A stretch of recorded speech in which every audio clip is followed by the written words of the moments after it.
is the thought process, or rather the behind the scenes of the concept of the intro video that we have. And basically, as I was still researching right now, I saw that I've had, let's call it a deja vu with what I was researching, because I saw the same thing, I saw the same place that I was in and everything. And this was over 2 years ago that I saw this thing.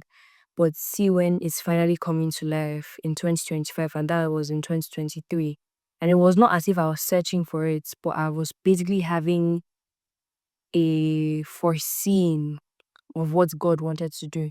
And then now with everything, it like, when God gives you something to see, you're not doubting it. You should never doubt it. But basically, so you as a person could also be more vast and more understanding on what you're going to be speaking about. That was the reason. So I got as I was researching, I got the crocus plant, and it was mentioned in the book of Isaiah, and is a plant that basically signifies restoration, and is a beauty and restoration basically, but it shows something. It signifies like renewal basically. It really signifies renewal of something that you already have. And those are one excuse me. When I was searching on it now, I saw that it is also known or referred to as naked boys or naked ladies. The plant itself is also referred to that. And what, like, how it came into my head was basically naked boys, naked ladies, and those are the people in the world right now. We are blind and naked to the things of the world, so we don't see and we don't hear and we don't understand what is going on in the world. If children of God are meant to be serving God, do not understand that they are being naked to the world instead of naked to God, the person that made you. And then I saw that the plant is also highly, highly poisonous. Like the autumn crocus, that was one that was mentioned in the book of Isaiah, the autumn crocus. And I'll refer back to why we are mentioning and specifying the fact that it's autumn crocus. Okay, so I also saw that it is also poisonous, highly, highly poisonous. And then I'm like, once that person, that naked boy or naked lady, right, comes to God or comes to the right place to be naked before, that comes to God to be naked completely before Him, he is now highly poisonous and highly dangerous to the world that he was just removed from, because he is no longer serving, he's no longer under that instruction of the world, but under the instruction of God. I know once you get things from God, once you understand God's ways, once you, ew, did I just say understand God's ways?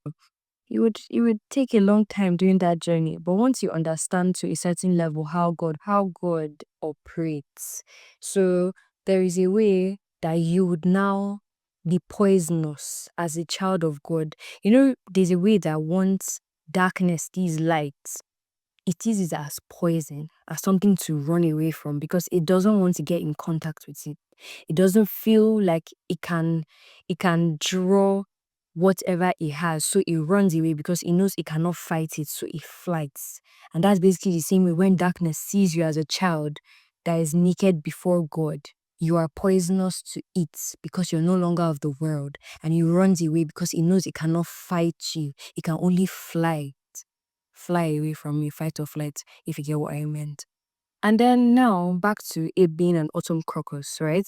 An autumn crocus is also like the crocus plant, but it is not from the same family. It looks like it. It looks like that plant. It looks like the original crocus plant, but it is not of the same family. It is a completely different species. And once I also saw that a new thing now came is that we are human beings. All of us are human beings, but we are of a different species, of a different family, from God Himself as a lineage of royalty and from priesthood. And we are no longer of the world. We are not children of God. Though we may look alike in the size of every other person, we are carrying something that is different. We are from a different lineage, a different background, a different strength, a different category. If you understand, you look like we all look like human beings. But because we are autumn crocuses, right? We are plants that look like human beings, but we are not of the world. We are in the world, but not of it.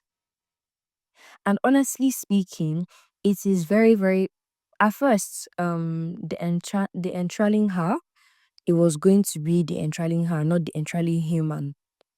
At first, it was the entraling her and not entraling human. And then one day, God said it's a human being because this thing that we are fighting, this thing that He's about to put, it is going to be for the whole generation. And we cannot just specify His goodness to the females. And I've realized and I've come to see that a lot of men, a lot of men, a lot of men, I repeat, a lot of men in this world and generation are apathetic to the world, apathetic to God, sorry, not the world. They're apathetic to God's word. You would find very, very few in church gatherings, you'll find very few males there. And that was like, that has to be the thing that we're going to access in this thing. So this is the whole human being that we're going to be talking about. And this is basically the concept of the intro video, because this was what exactly, like the exact thing that I was trying to pass through my message. And I didn't know that I had to sit down at the feet of God. I didn't know I had to lay down at the feet of God. I didn't know I had to give this particular thing my expression, because now I have expression of words. I have expression of my video to everybody now, because it is no longer of the word, it's no longer how I'm going to see it, how it's going to do it. Because when I was making this video, it was looking as if it was a video for marriage to bring two couples together, and that was not the message I was trying to pass. I didn't know I had to bring the expression, my expression, and what I want to express to the world. I didn't know God was also interested in that. And that's one thing about God. He's interested in every single detail about you. He does not leave anything out. He's interested in every single thing. And as we continue on this journey, I hope and I'm very, very I'm praying earnestly that every single person would embark on this journey with the whole of their hearts, waiting and are waiting for God's miracle, God's blessing through this channel, God's message through this channel. Thank you. This is the behind the scenes, the content.